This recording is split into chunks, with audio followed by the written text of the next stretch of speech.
a Learfield presentation of the Oregon Sports Network. And Oregon is going to play in the national championship game. Welcome to Duck Insider. Man, it feels great to be a Duck. Give it to me, baby. My house. I'm taking it there. Their competitors, they'll want to put the O on. Three, got it. We're going to compete to a standard every day. The Oregon standard. Rebound. Up and in. 1.4 to go. The opportunity to play, put Oregon on your chest, should mean a great deal to you. Unloads on one into left field. Back toward the wall. Gone. This program is staged to compete and to win championships. Oregon wins.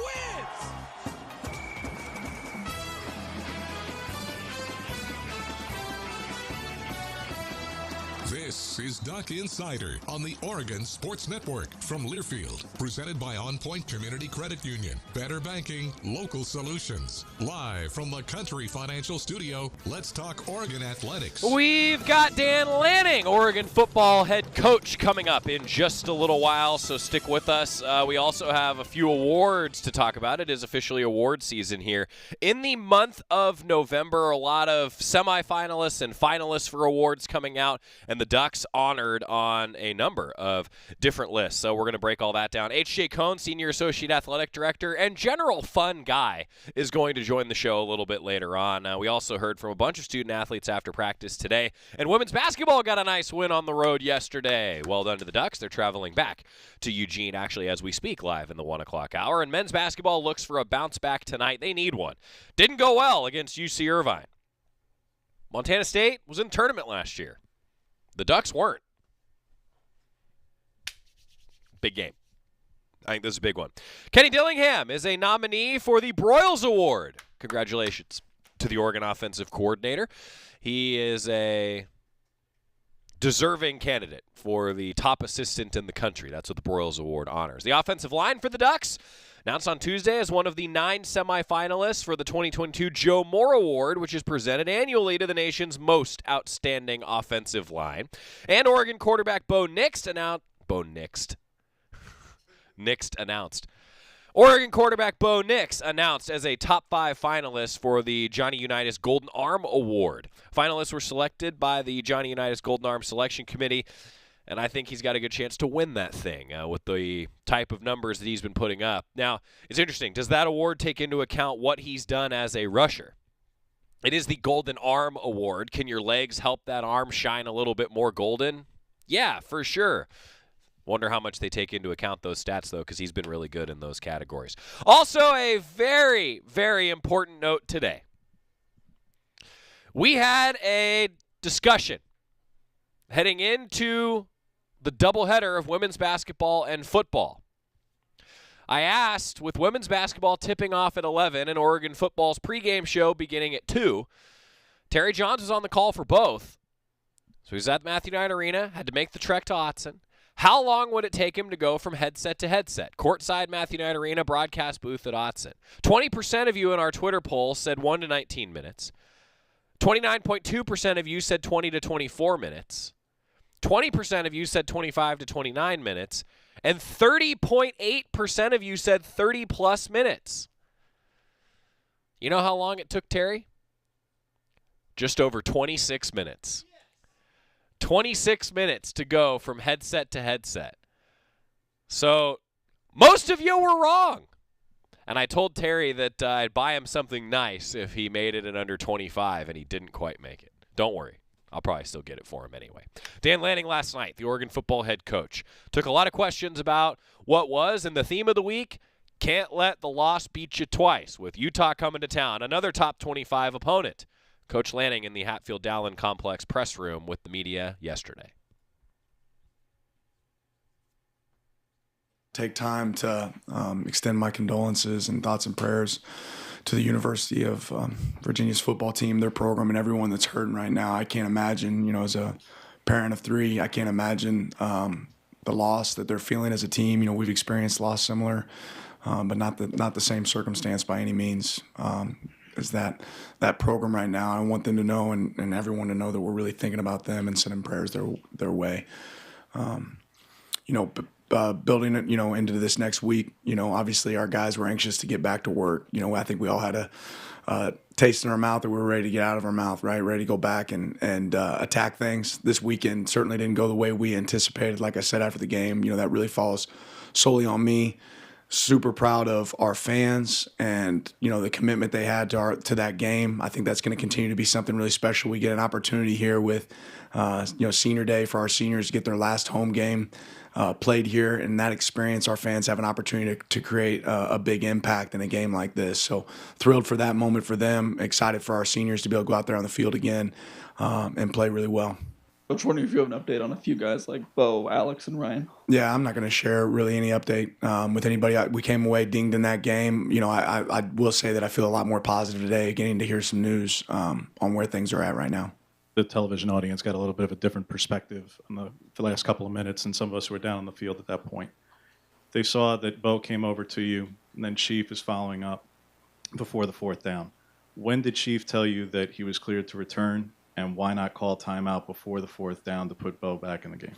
Yeah, we just talked right when it happened. Bo said, "Coach, I feel good." I said, "Let me confirm." Ryan, I said, "You'll go in the next play." And why not call a timeout? Really, in retrospect, I wish I would have called a timeout based on the look we got, not so much just to get Bo in. But it's really easy to go back and replay the game in your head. There's probably 10 plays that I would have played a lot different, right? And it's not so much about necessarily putting Bo in that situation. They had a really advantageous look for what we gave, and wish I could have called a timeout more so than anything for that look.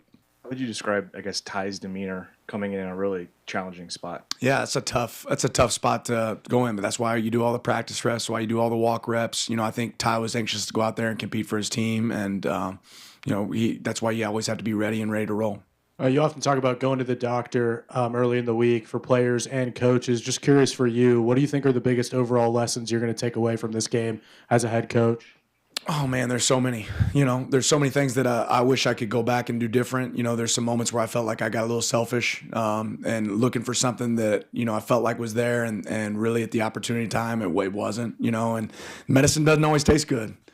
Right, and that's one thing we talked to our players about today. There was a lot of coaches drinking medicine yesterday, right, and Sunday in that office. And you know what? It doesn't always taste good, but you better be able to accept it and attack it. And there's a lot of things that me personally as a coach, myself, that I can go do better. There's a lot of things that our coaching staff can do better and a lot of things that our players can do better. And I think when you're in an environment where it's about growth, we've actually experienced something similar before where it didn't go the way we wanted it to go, and our guys attacked it really well, and our coaches attacked it really well. And the only thing I know to do when something doesn't go right is go to work. And that's kind of always worked for me, right? So Saturday night when the game was over, as much as I felt like going in the back room and not spending any time with anybody, you know what I did? I went and recruited, right? And then Sunday morning, I got my ass up really early and got every ounce of film graded and then did what? Some more recruiting, right? Again, the result was not what we wanted. You have to give them credit for doing a good job, and you have to look. It's called hard facts, man. It's the hard truths. You got to look at the things that you could have done better as a coach to prepare our team and perform better in that environment. So a lot of opportunities for growth, and I'm certainly going to attack it. College football is always very emotional roller coaster, a lot of highs, and then can sometimes crash really fast. How have you managed the emotions of this last couple of days and the next couple of days before Utah? Just the emotional aspect of a loss and what came with it, the ramifications of that. I'm a bad loser, man. I don't ever handle it very well, and it's something I can continue to grow at. But that hasn't changed since third grade PE class, right? Like I don't like losing. I don't like losing if I'm playing checkers against Titan, my 9-year-old right now, right? I want to win at everything that I do, and losing is always a lot harder than winning. The benefit of winning doesn't compare close to the feeling of losing. So I'm never going to be great at that. But I know this. I'm not. We didn't let Georgia beat us twice. I'm not going to let Washington beat us twice, right? We play them once, right? I'm not going to let that happen. My focus is we got to go play a really dang good Utah team, and probably one of the most complete teams that we've played this season. And you're not going to do that by, crying over spilt milk. If Jeff's hit is targeting on technique, which I understand, then why is Wood's hit on Bo not targeting on technique? And is that not a byproduct of the targeting penalty in that defenders are going to aim their strike zone that much lower? Yeah, that's a fair question. I'm still waiting on feedback from our conference and some of the plays that we set in, so I can't speak to everything on that. We haven't gotten those results back yet, but yeah, you'd certainly would love consistent interpretation of that, and I think our conference tries to do a good job of that. Having looked at it on film, I'm curious on the 62-yard touchdown. Was that any coverage mistakes there? Or was that just a really good throw, and Bennett takes an angle on it?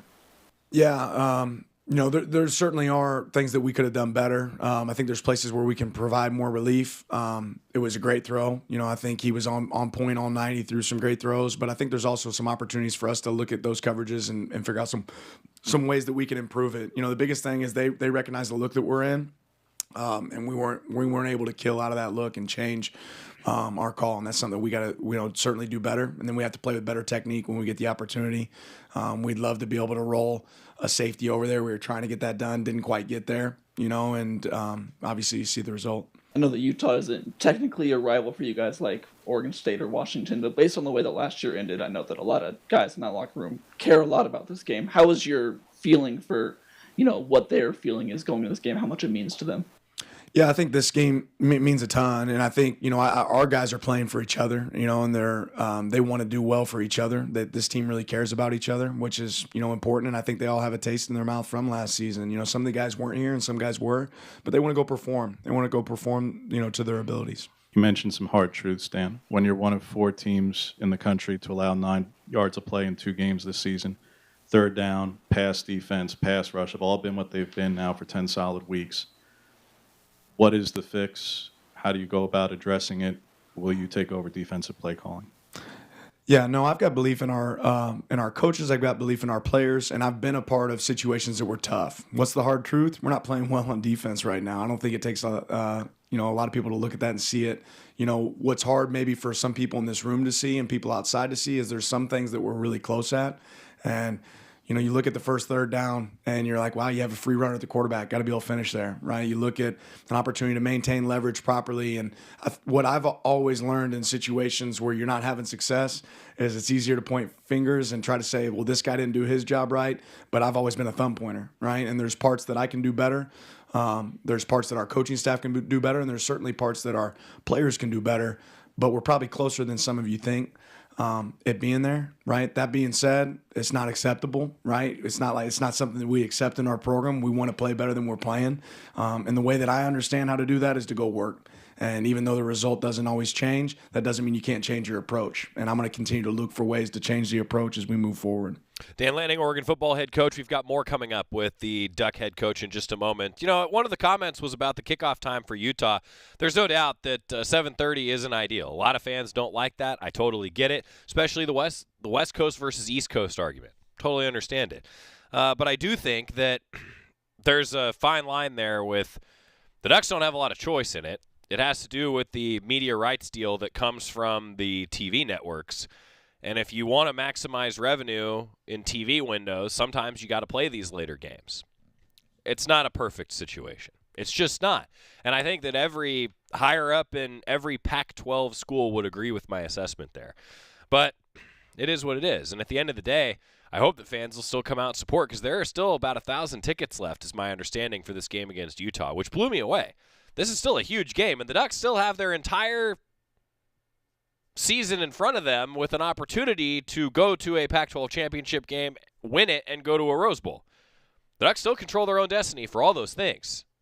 Coach Lanning talking about that and a whole lot more when we come back. More after this on the Oregon Sports Network from Learfield.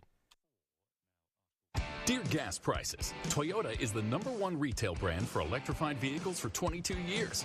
That says it all. Toyota hybrids. Find yours at toyota.com. Toyota, let's go places. Based on manufacturer estimate CY 2000 through 2021 sales. Hey Duck fans, we're all about protecting our home turf here in Eugene. You should do the same for your home with Country Financial Insurance. Most home insurance doesn't account for inflation, but with Country Financial, yours can. If something happens to your home, make sure you can rebuild the same house in the same place. Call a local representative or 866-COUNTRY and get a solid defense for your home. Home insurance policies issued by Country Mutual Insurance Company, Country Casualty Insurance Company, or Country Preferred Insurance Company, Bloomington, Illinois. Property must meet age and condition requirements, which vary by state. Dear gas prices, Toyota is the #1 retail brand for electrified vehicles for 22 years. That says it all. Toyota hybrids. Find yours at toyota.com. Toyota, let's go places. Based on manufacturer estimate CY 2000 through 2021 sales. your daily dose of Oregon athletics. This is Duck Insider from Learfield. Hi, I'm Smokey Bear, and I made an assistant to help you prevent wildfires. Dude, I've got this. I've been camping since I was 5 years old. But I am a camping influencer. You know what? I'll bet you $5. Assistant Smokey, what is the best way to put out a campfire? To put out a campfire, drown with water, stir, drown again. Then make sure the fire is out cold by feeling with the back of your hand. Wait, really? I'll take the $5. Learn more at SmokeyBear.com. Brought to you by the U.S. Forest Service, your state forester, and the Ad Council. It's time for today's STEM tip. Okay, you know recycling is important. No one wants plastic in the ocean. Here's a cool way to repurpose a plastic bottle. Build an awesome terrarium.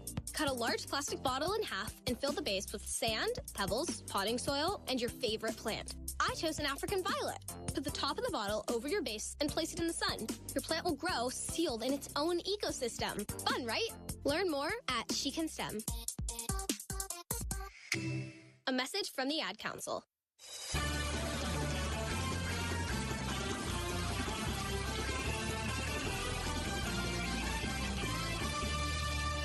Back on Duck Insider, presented by On Point Community Credit Union. Joey Mack in the Country Financial Studio. We're going to continue hearing from Coach Lanning. His weekly press conference every Monday evening. He meets with the media previewing a top 25 matchup, 7:30 kickoff on ESPN. Ducks and Utes. This is a big one. Ducks still control their own destiny on their path to a Pac-12 championship. How are they going to get there? Coach Lanning talking about a lot of things in part 2 of his press conference. How do you manage when guys are hurt and they may be able to play this week? How do you manage getting them reps, but also, if they can't go, getting the guy who's behind them ready to go and feel comfortable to play on a Saturday? Yeah, it's always a tough thing. But for us, we spend a lot of time developing players in our program, so we get a lot of reps, really with our 1s and our 2 groups. So that those guys get a lot of benefited reps. That being said, when it comes to player safety, you always want to make sure you take care of your guys first and put them in the best position to be successful. I'm always going to think about our players before I put them in a situation that they're not safe. But we get a lot of reps with our 1s and our 2s with the way we have our practice structured. Does Utah do well? What's kind of this early scout on those guys? Yeah, they're very unique. I'll probably start off defensively. They're one of the more aggressive teams, obviously, in our conference. They'll 6-man pressure, 5-man pressure, over 28% of the time, which is a really high percentage, for a team. They'll challenge you. They'll blitz 0, on either side of the 50. They play with relentless effort, right, that they pursue. And they're obviously smart. They're well coached. You see the technique show up consistently. So they're really good. On offense, it's a West Coast offense at times that can really pound the ball. They're going to hop into some unique personnel groups. They'll get in 14, 13, 12 personnel and run it down your throat. And then when you become too aggressive, they'll hit you over top. Their quarterback, I can't say enough good things about, is a relentless competitor. He makes it tick for him. He can get them in great run checks, understands what defensive look he's looking at. And is really able to take advantage of it, right? He's, a smooth operator, and he plays with great toughness. It's like he's a linebacker playing quarterback. So they got a really good team. They do a lot of things really well. I think they're one of the best coach teams in our conference. I think Coach has done a really good job there for a long time. Kind of going off that, Coach Whittingham is a very well-established and well-respected coach in the Pac-12. I wonder if you've had a chance to talk with him or meet with him and kind of your opinion on how he's been able to build Utah into such a well-respected program in this conference. Yeah, I've followed him from a distance for a long time, as a coach that just has admiration for the way that he handles his business. When I was at Georgia as the defensive coordinator, we actually crossovered with their staff and met with them defensively. We always look for other teams that, did some things that we thought were good and figure out ways to link up. So we met with their entire defensive staff, and, they do a lot of stuff. It's innovative. It's different. But I have a lot of respect for what they do, and I have a lot of respect for Kyle and the job that he's done there. A couple of things on the DBs. To Bennett specifically, I understand trying to put one of your best players into as many positions as possible, but he's been burned several times now in pass coverage against some slot receivers where he is by nature a box safety, run support guy inside there. Is that the best position for him to be put in coverage, for one? And two, he typified a situation where they went from one hash to the out against 3 or 4 different guys. Is there leverage and understanding of leverage and geometry here in terms of those are supposed to be high probability situations for your guys? Well, give me your question again. You have a lot of details there. What's the question? Do the cornerbacks when they're playing outside leverage, do they have an understanding of what it is that they're supposed to be executing on some of those plays? And in Bennett, in those spots, is he being put in the best position to succeed? Yeah, I mean, ultimately when a team plays with, 5 guys that can catch the ball, you got to put people somewhere, right? And you've seen us. We've shuffled guys around this season. We played Arizona. We played different people in the slot. And going back, there's a lot of ways you can go back and say, hey, we look at some opportunities to do some things differently. At the end of the day, you certainly have to own your leverage. If you're supposed to play a certain leverage, you have to own it. And I think Bennett owns that just like every one of our players. We're always looking to put our players in the position that's most advantageous for them and our success. You look early in the season and you'll say, wow, they were hurt a lot on screen game, and you need a bigger body out there, a guy that plays the screens well. And then you also want somebody that can play slot cover really well, and now you want somebody that can really blitz. And the reality is not every one of those players is going to be elite at each one of those things. You have to find what each guy does well. What I know is Bennett Williams cares, right? And we got a lot of people in that room that care, and they want to do a good job, and they want to do their job. And Bennett's done nothing but try to execute everything that we've asked him to do. Could he do it better? Yeah. Could our corners do better at times? Could our safeties do better? Absolutely. Could our coaches do better? Absolutely. So I'm not going to come in here and point fingers at each player. We got to find opportunities to put our players in the best position to be successful, and we're not doing that well enough, right? That's the hard truth, right? You obviously can see it, right? You're tied into it. I can see that, right? We have to get better. But I'm not going to sit here and let it beat me twice. I'm going to try to figure out a solution. Alex's injury and then Walk also in the first half. I don't think people really realize you were down maybe your third center in the last possession. Just how did JPJ do? And it's a lot of bodies that you're not having out there that are out there along the offensive line and some backups having to play. Just what do you make of the depth you have to maybe have to play more of that this week against Utah? Yeah, again, feeling better about our health this week. That being said, that's why you practice, right? That's why you go through so many situations. That's why you have your third guy at center take snaps and practice that throughout the week. But as we all know, when you practice at multiple positions, right, it makes it harder for you to develop at one. So I'm proud of the guys that got plugged into some situations, some tough situations, getting thrown in the fourth quarter somewhere different, having to snap in that environment and in a unique spot is certainly a challenge. I think our guys handle that challenge well, and just like me, I know several of them wish one play would have gone one way or another. What was the range you were comfortable sending Camden out for a field goal at the end there? How close were you to pulling the trigger? How far did you have to get? Yeah, obviously we tried the one at the end of the first half, and that was a little bit too far. We felt like we needed a few more yards there. That probably gives you a good frame of reference about how far we would try it. It's something we debated, and we have to felt like if Troy's catch would have been, ruled differently, that we would have been in position to where we had a chance. Obviously, that didn't go our way. You kind of went into how you've handled the last couple of days. What's your sense of how the defensive back group how have they attacked the last couple of days? What's kind of the overall mood of that room right now? Less work, right? Just like our team's mood, right? Because I think everyone wants to point at certain pieces of this game. There was a lot of pieces that could have affected this game, right? A decision to onside kick it, right? A fumble in the red area, right? Poor performance on third down. Like, there's a lot of belief in this room that each one of us can do something better, right? And I think that's just like our DB's focus is, hey, what can we improve on? What can we get better at?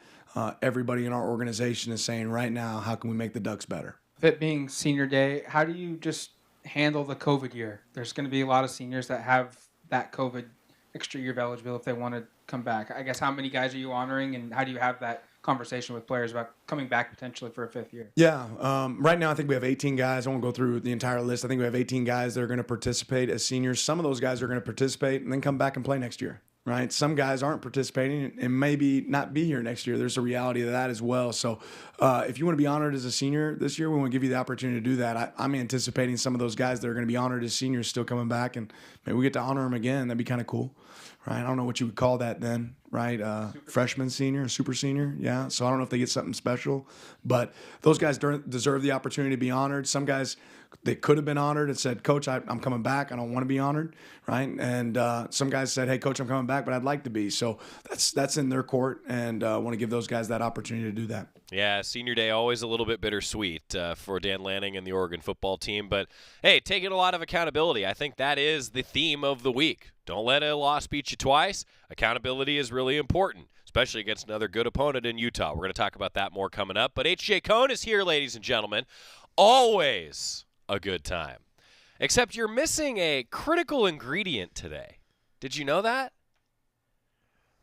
H.J. Cohn is here, Senior Associate Athletic Director, and we've got a fun segment coming up on the Oregon Sports Network from Learfield. At Shadow Hills Country Club, our all-inclusive event pricing allows us to take care of all of the details while you enjoy your event. Our wedding garden, expansive grounds, ballroom, and meeting rooms can accommodate any size event and come complete with full catering and service staff. From weddings to business and social events, Shadow Hills offers the benefits of a resort atmosphere and the peace of a country setting just minutes from downtown Eugene. For more details, call us today or go to shadowhillsevents.com. From the weight room to the classroom, on the field and off it, On Point proudly supports University of Oregon athletics because student athletes do so much more than bring us pride on game day. They bring our entire community together in Eugene and all across Oregon. So whether you're watching the game in the stadium, at home, or at your favorite local business, their success makes all of us stronger. On Point Community Credit Union, onpointcu.com. Federally insured by NCUA, Equal Housing Opportunity. You're listening to Duck Insider. Duck Insider on the Oregon Sports Network from Learfield.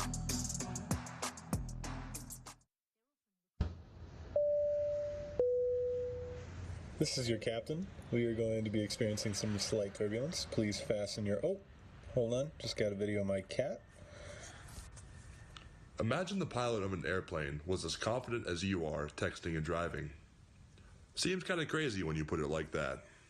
Visit StopTextStopWrecks.org. A message brought to you by the National Highway Traffic Safety Administration, Project Yellow Light, and the Ad Council. Here's a fun fact for you. The average chameleon can point their eyes in 2 different directions. On the other hand, the average human can't.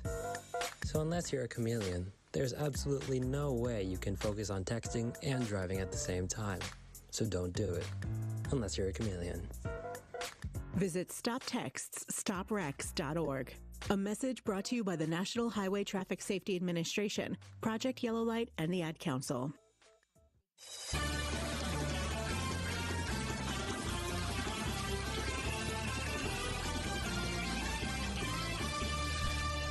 It is Athletic Director Tuesday. We heard from Coach Lanning. Now we're going to talk with H.J. Cohn, Senior Associate Athletic Director. I said a missing ingredient. You didn't have your usual pregame lunch when you come on Duck Insider? Did not. Okay. I'm slouching because I did have a big lunch. But on the third Tuesday of every month, we go to Tracktown for a staff lunch that correlates up with some campus meetings. So we headed over there today, and it was delicious. Great. Well, I'm glad to hear that. How many slices? Salad? Senior Day coming up. H.J. Cohn is the Senior Associate Athletic Director for the Duck Athletic Fund. I want to talk with you first, about Senior Day. And actually, before we get to Senior Day, for a couple different sports, actually, I have a question for you because you've had to make a particular trek more than once. So, women's basketball plays at 11 a.m. on Saturday, okay? Oregon football, 4 o'clock. Good doubleheader for fans, right? Well, the broadcast crew, Terry Johns was on the call for the women's game. The pregame show, which Terry hosts in the booth at Autzen, started at 2 o'clock. So, Terry had to make the trek, like a number of other staff. So I asked the question, how long would it take him to go from headset to headset? Takes the headset off courtside at Matthew Knight Arena, makes his way up to the broadcast booth, headset goes on. How long do you think that took him? Is he walking? Is he scootering? It's a good question. Driving? He was driving. Okay, so he was driving from MKA to Autzen. Yes. At what time? It was about, I think, 12:50, 12:55 when it began. Yeah, 12:55. He's probably there. Probably 107, depends how much he's hustling up the Autzen stairs to get to the elevator. Okay, so he parks in the Science Factory lot. Yeah. Then has to get up to the booth. Get on your horse, TJ. Yeah, okay. It took him 26 minutes. Yeah. Room for improvement, at least. Wow! I mean, when you are just haymakers today. You said it. I'm on one today. You are. This is going to be a great segment. See, I did it in 26 minutes. Actually, I did a Twitter poll beforehand. People chiming in how long they thought it would take. Everyone, actually, the most picked option was 30-plus minutes. Yeah. Yeah, so it took him in 1 to the 19. 25 to 29 minutes. Yeah. So Well, that was the answer. You see where I stand. Do you think he can cut that in half? Do you think you could have walked it faster? No. Really? But I wouldn't have walked. Okay. You would have scootered? No. You Let's would have go. driven? No. Let's get those legs moving. You would have run. Come on. Okay, well, that's fine. Be an athlete. Let's go. We work in athletics. Come on. Boy. Terry, hope you're listening. He's flying back with the Oregon women's basketball team from It's recorded. He'll Southern right now. H.J. Cohn is our guest. What do you want to talk about today? I think I'm just going to get out of your way. No, Senior Day. I'm excited for Senior Day. It is a good day. Football, as Coach Lanning alluded to, and not to forget about a lot of other sports. We're in that dynamic period where there's a lot of opportunities to support student athletes from a game standpoint. And volleyball, I mean, what a great season. Sometimes gets lost in the shuffle with football taking a lot of notoriety and having the success that they're having. But volleyball, so proud and excited of what they've done this year. And when you follow them, especially on the road games, the comeback and just the really digging in to compete for, in some cases, 5 sets, whatever it may be. We have 3 games left, 2 big ones this weekend, and then Senior Day, which happens to also be the Women in Flight game for volleyball. I mean, hopefully we're hosting. There's an opportunity, but nevertheless, we got some great seniors and certainly want them to be recognized and honored in a way that they feel good about. Yeah, it's a great weekend for Oregon athletics. UCLA volleyball, 7 o'clock on Friday. Happy to report that one Jordan Christopher McMurray will be making his first Oregon volleyball appearance on Friday. All right, at least good. that's the plan. Everything can change with a 3-month-old. But, yeah, hit the 3-month mark, and we said, okay, it's time. It's go time. Do you know, you must, as a father yourself, about these headphones and the different technologies to protect their ears at sporting events? I don't know about the technologies. I know the headphones. I figure, you wearing a headset every day, you probably are sponsored by someone that'll send you a bunch of stuff. I'm not. I know you got a big NIL deal there, but taking some offers, why not? But so my wife, being as great as she is, says, well, we got to get him some of the headphones. I said, okay, so what's out there? I'm not kidding. These things look like a hard-boiled egg cut in half with the yolk taken out. You slap him on the side of his head, and then there's like an elastic headband that goes around him that holds him together. Oh, yeah, we didn't have that. Or we chose not to get it, I guess. The fashion statement that is going to be made at this volleyball match is going to be really embarrassing. Yeah. It's going to be great. Well, so if anybody sees me around holding a devil-egged baby, that's me. I could have given another low blow, but I held back. So Thank that's good for you. me. God, so now you're checking yourself. So this segment isn't as fun now. I just feel bad. He takes after his father. So it's too bad. It really is. It's just one of those things hey, where I said it from the beginning. We hope nothing like his father. For you, Lizzie. Yeah, everything like his mother.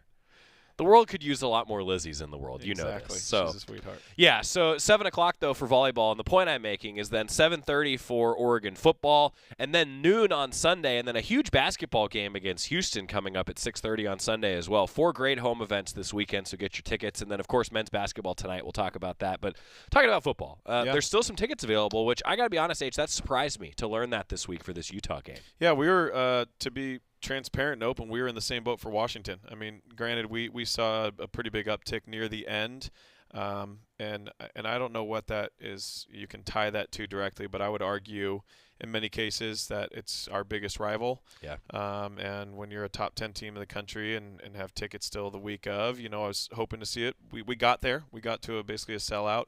We're really excited about that. We do have tickets for Utah.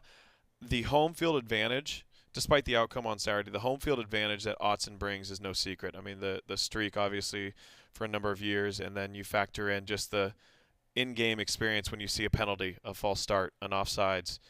That is real and can dictate and change the outcome of a game. So, Utah, I don't know why, but people I hope we don't forget the last 2 games we had against them. They are an extremely well-coached program. What Kyle's done there over a number of years and built it up the right way and has had sustainability with it is very impressive. Listen, it's no joke, no secret. They're a top 10 team for a reason. So coming to Autzen, I hope we bring it for our student athletes, our seniors, our coaching staff, and for the fans. The students have been awesome. The fans have been awesome. I hope we got one more good run in us before we try and look ahead to facing Oregon State a couple weeks now. No doubt about that. I think it's amazing, too, to think about this senior class. And we're going to be saying this at least for another few years, but what this senior class went through as a football program. Yeah. I mean, really pretty amazing. A chance to celebrate some great Ducks. Yeah, no, you bring up a good point when you start talking about those individuals that have been here from the get-go. Coaching change. Multiple coaches, certainly no secret with COVID. But the perseverance and what you hope as student athletes and administrators in our world is, yes, we want as many wins and losses and Pac-12 championships and exciting growth from these young men and women. But what you hope is that they can look back and at a pivotal point in their career, parenting, whatever it may be, where there's challenges, you got to persevere. And that's one of our biggest things is the kind of the life skills bucket. Yeah. And you can't always determine or hold the outcome to what you're hoping for always. Every single time we want to go undefeated. Of course, it's hard to do, but how do you respond? And Coach Lanning did a great job of addressing it. Dana Altman's been through that. I mean, the narrative around Coach Altman of start them in November and where they get to and later in the season, that kind of summarizes it right there.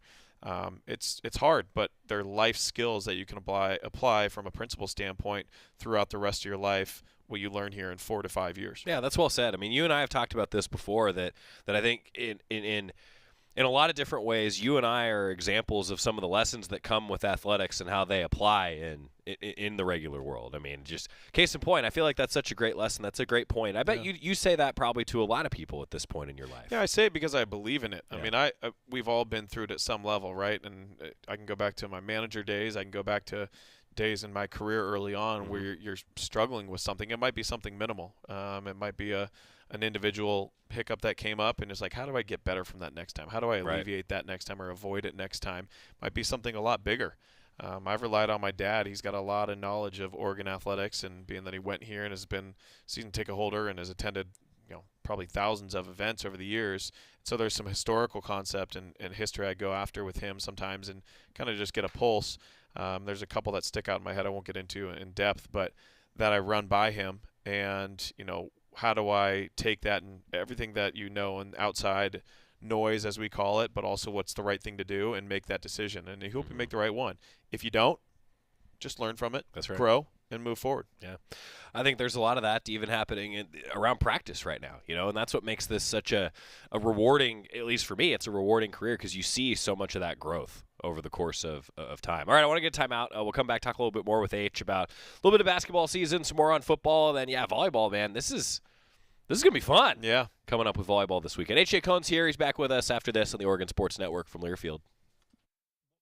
Dear gas prices, Toyota is the #1 retail brand for electrified vehicles for 22 years. That says it all. Toyota hybrids. Find yours at toyota.com. Toyota, let's go places. Based on manufacturer estimates, CY 2000 through 2021 sales. From the weight room to the classroom, on the field and off it, On Point proudly supports University of Oregon athletics because student athletes do so much more than bring us pride on game day. They bring our entire community together in Eugene and all across Oregon. So whether you're watching the game in the stadium, at home, or at your favorite local business, their success makes all of us stronger. On Point Community Credit Union, onpointcu.com. Federally insured by NCUA, Equal Housing Opportunity. Dear gas prices, Toyota is the #1 retail brand for electrified vehicles for 22 years. That says it all. Toyota hybrids. Find yours at toyota.com. Toyota, let's go places. Based on manufacturer estimates, CY 2000 through 2021 sales. This is Duck Insider, presented by On Point Community Credit Union on the Oregon Sports Network from Learfield.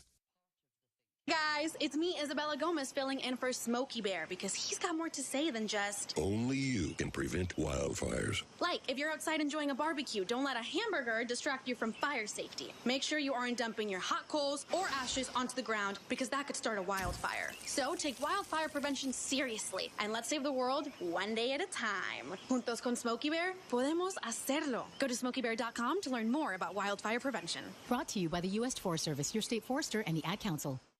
Adopt US Kids presents What to Expect When You're Expecting a Teenager. Learning the lingo. GOAT, G-O-A-T, acronym, stands for Greatest of All Time. As in, spaghetti sandwiches for dinner? They're my fave. Dad, you're the GOAT. You don't have to speak teen to be a perfect parent. Thousands of teens in foster care would love you just the same. Visit adoptuskids.org. Brought to you by the U.S. Department of Health and Human Services, Adopt U.S. Kids, and the Ad Council.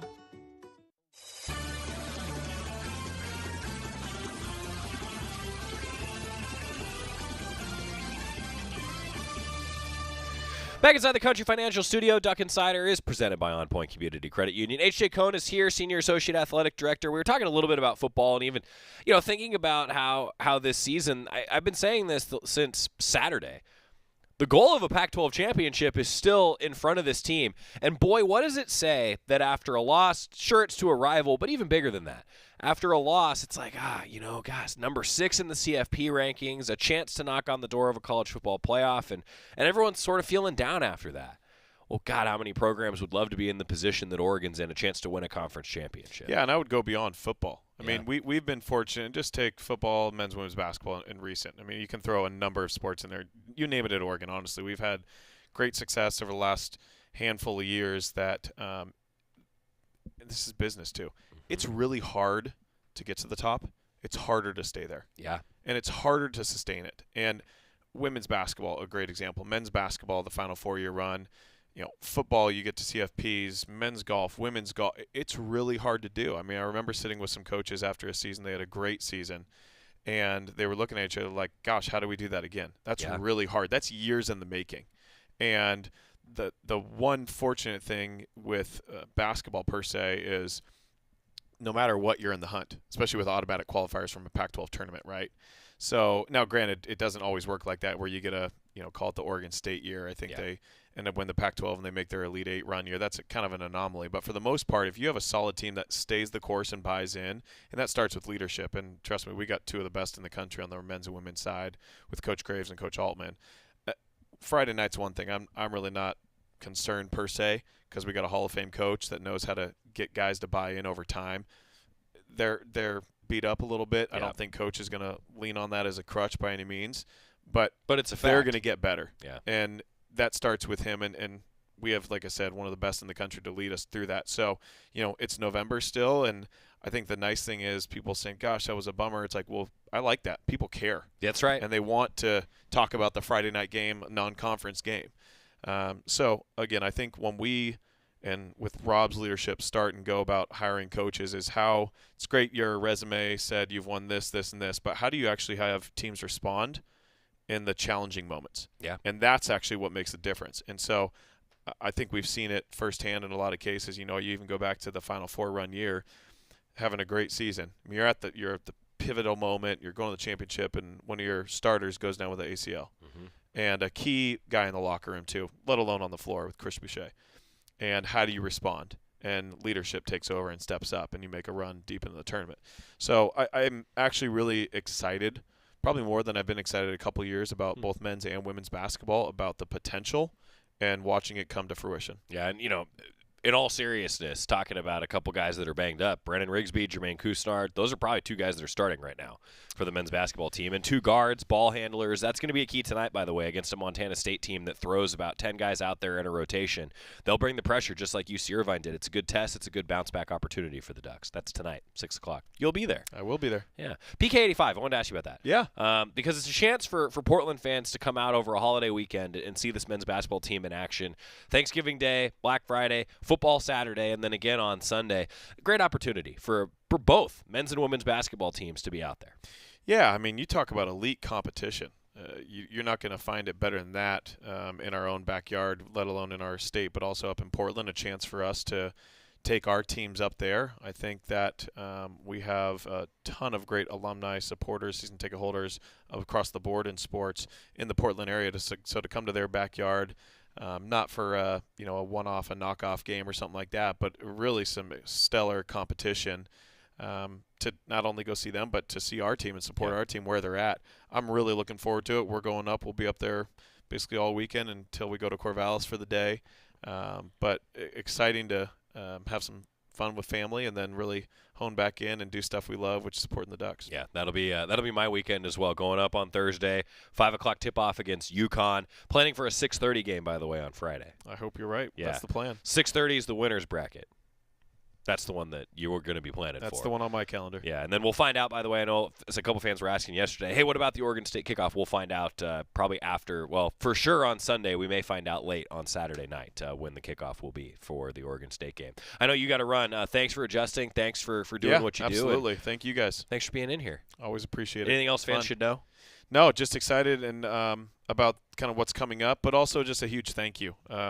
As we approach our last football home game this season in Autzen, Autzen this year felt different, and you could certainly see it that our guys felt it, our coaching staff, many of which was their first time in Autzen for this season, felt it. The students absolutely brought it. The fans absolutely brought it, and we hope to continue to build upon that as we look to next season. We're going to come out with season ticket renewals probably here at the beginning of December.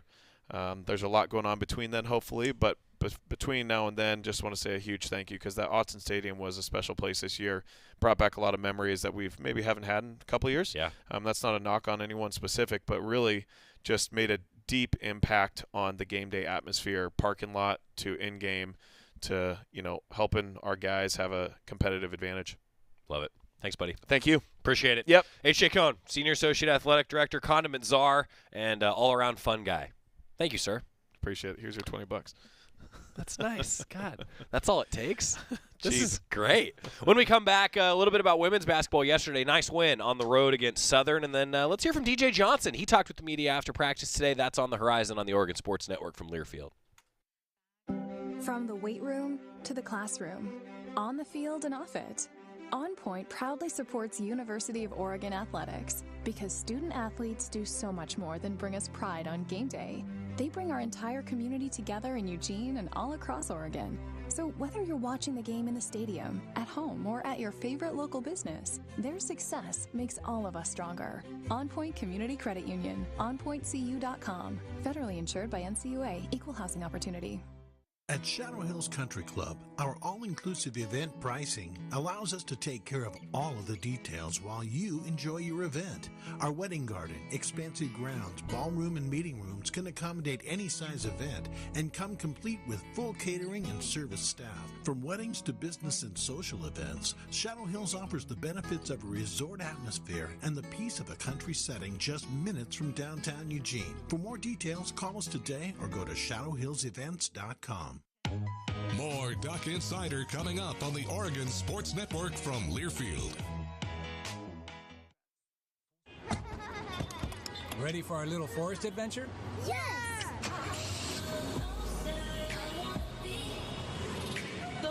So much waiting for me. Yeah, I wanna go outside. I wanna be. We're here. Whoa, that was fast. There's a forest closer than you think. Find a park or forest near you and music inspired by nature at discovertheforest.org. Brought to you by USDA Forest Service and the Ad Council.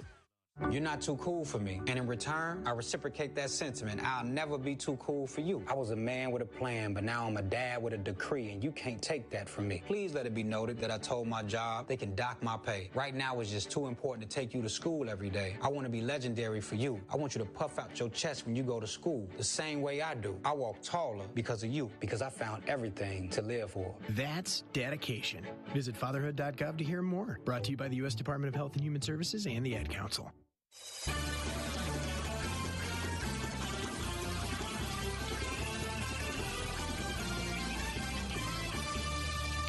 Back inside the Country Financial Studio, it's Duck Insider presented by On Point Community Credit Union. Women's basketball yesterday, number 21 Ducks got 15 points from Elise Hurst and a double-double from Filipina Shea on its way to defeating Southern 83-46. It's part of the Pac-12 and SWAC Legacy Series.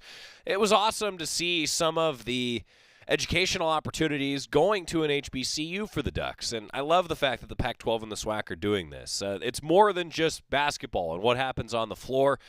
There's a lot going on around these games. Pretty special, and I thought that it was awesome to see that. Elise Hurst, by the way, 5 of 7 on threes. Love to see that. India Rogers was held scoreless in the first half, had 14 third-quarter points. Oregon went on an 18-0 stretch that spanned the second quarter and into the third. That was really where they put things away.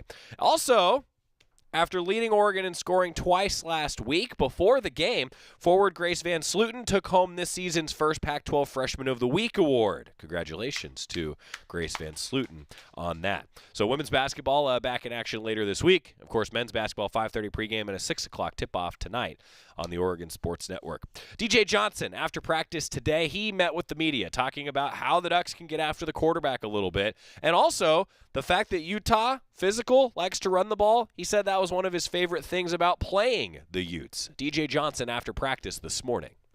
The season's starting to feel a lot like 2019 in the way that one unfolded. Yeah. You guys obviously, took a loss late in the season and threw you off track, but then rebounded, you come back, you win the Rose Bowl. What do you recall from kind of late in that season, what it was like to try to regroup, what that challenge was like, and then the success the team was able to enjoy after that? It was definitely like a player thing. Like after that loss we had to ASU that year, we had like a player-led meeting, and we just like, we know that, the real original goal we had to a degree might be slipped up, but there's the first goal we had, which is to take over the pack, is still very much in front of us. So let's get right. Anything that we messed up in any game, not just the losses, but any game, fix that thing and then come back stronger this week. You feel like this team has some of those same traits? It can do the same thing? Yeah, for sure. Yeah. This is definitely a tough team, one of the tough teams I've been on, and we're gonna grind this out. And you're such a major weapon in creating the pass rush for this team. And obviously you can't do it when you're not out there. You were back this week. How do you go about doing it that much more often to where obviously this team needs you to do it all the time? I mean, really, it's not just me. You got BD, you got my dude Mace, you got Keon, you got a lot of guys that be rushing. So for me, it's like knowing that those guys are counting on me is like where my fuel comes from. So I'm just trying to not let down my teammates for the most part. And then in practice, I just work on my craft. That's how I attack every day, just trying to pick something out. Like today, I was trying to work on getting inside hands. That was one of my main focuses, and I did that. So tomorrow, I'm going to come with something different. But it's just trying to get better at something every day. When you have such limited opportunities, and obviously that it means so much to have to close out when you have them, what is the feeling like the next day when you see on film and see how Penix got away on that one on third down, where again you just have finite options and finite possibilities to get to them? Yeah, that's something that it's like a growing pain. You look at that and be like, how could I have been more square? Maybe how could I have took a better angle when I bent the corner? How could I have been in the corner better so that I could have gotten before he took off running? Because he got a little speed on him. So anytime, like I said, when a quarterback sees you coming, you got to know he sees you coming and anticipate him taking off. So that's definitely something that you keep in the back of your head. And in practice, when that same opportunity comes, you attack it even harder with better angles and just a kind of more conscious. And that was a third down play. You guys have had trouble on third down as a unit, DJ. And again, I realize for you that means pinning your ears back and getting home. What more can you do in those spots where it's not just third and long, but that's been an area of struggle? You got to look at first down. You got to look at second down. If you give them no runs, you get that little passes that make third down harder.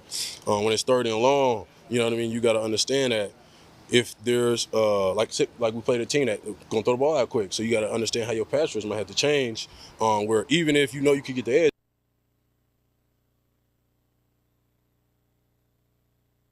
Well, we were listening to DJ Johnson, but I guess that was all DJ had to say today. I don't know what happened.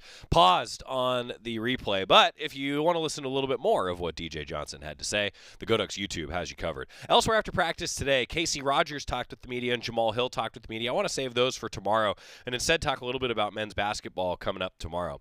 I guess I could have conned that off as like, well, we were done listening to DJ. We wanted to talk men's basketball, but that's not what happened. I'll just be truthful with you. Oregon tonight, a pair of 1-1 teams facing off against each other, the Ducks and Montana State.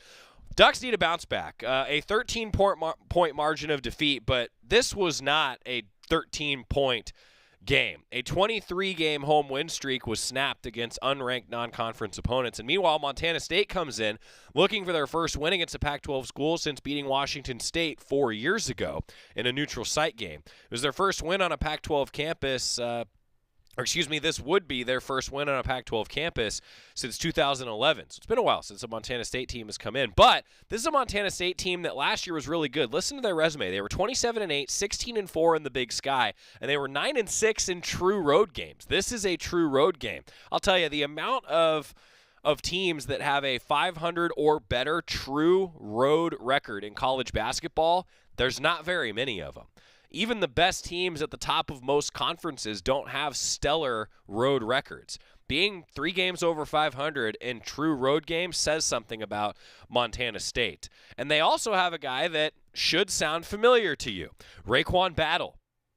24 points, was a career high in their game against Long Beach State. He played his first 2 seasons at Washington, 34 games, started 4 of them from 1920 to 20 and 21. The Ducks played against him. They've got a scouting report when he was wearing a Husky uniform before he transferred to play for Montana State. This is an interesting note as well. Under Dana Altman, Oregon has never lost consecutive non-conference home games. They've never lost consecutive non-conference home games. The last time Oregon lost consecutive non-conference home games was in the 97-98 season. The Ducks lost to Portland State and Santa Clara in consecutive games. Interesting, isn't it? This is a huge opportunity for the Ducks, though. And talking with Coach Altman, you'll hear it for the Toyota Coaches Corner tonight as part of the 5:30 pregame show. This is a team that is beat up a little bit. Jermaine Couisnard, Brennan Rigsby, still banged up, would be starters for this team right now. Not starting. As a result, Will Richardson, Keyshawn Barthélemy, extra pressure on them to handle the ball. Can't turn it over the way that they did against UC Irvine. Got to hit some shots. In talking with Coach Altman, it wasn't just shot selection. It was actually, for the most part, good shot selection for the Ducks against UC Irvine. They just weren't going in. I really feel like this is a game where you need to hit some shots early, and it would change the way that things will go for the Ducks. They've shot poorly in their first 2 games of the season. Hopefully this is the one where they bust through. Women's basketball, by the way, this just coming in. Oregon guard Tina Paopao is among 50 players chosen to the preseason watch list for the prestigious John R. Wooden Award presented by Wendy's, given to the nation's most outstanding player. She's on the watch list again for the Wooden Award. I think that the women's basketball team's in a good spot. Young talent, young potential, an older roster with players like Tina Paopao and India Rogers in the critical guard position. Sets up, I think, for a formula for success. That does it for us on Duck Insider today. Tonight, 5:30 pregame show, 6 o'clock tip-off, Oregon against Montana State. We'll recap that tomorrow. Also, Matt Olber joining us. See you then.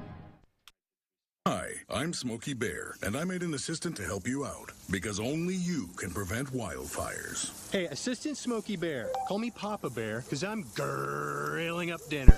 Do you get it? Yes, good job. So, what should I do with all these coals? Don't just toss them out. Put them in a metal container because those embers can start a wildfire. I understand.